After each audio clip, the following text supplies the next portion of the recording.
মহালয়ার পুণ্যতিথিতে সংঘের শতবর্ষ উদযাপন, কোটাসুরে একত্রীকরণ কার্যক্রম সম্পন্ন।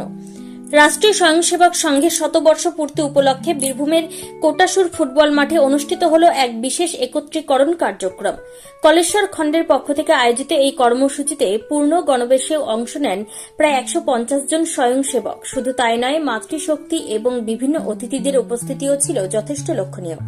উল্লেখ্য, আসন্ন বিজয়া দশমীর দিন সংঘের শতবর্ষ পূর্ণ হবে।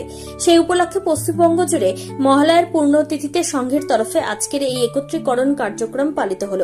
এই কর্মসূচিকে শতবর্ষ উদযাপনের প্রথম কার্যক্রম হিসেবেই দেখা হচ্ছে। আজকের একত্রীকরণ কার্যক্রমের মূল বিষয় ছিল পঞ্চ পরিবর্তন।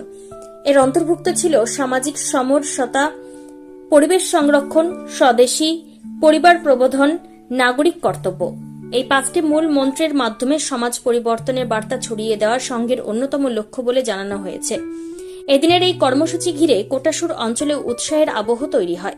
উপস্থিতরা জানান, আগামী দিনে সমাজের প্রতিটি স্তরে ইতিবাচক পরিবর্তন আনাই সংঘের শতবর্ষের মূল লক্ষ্য।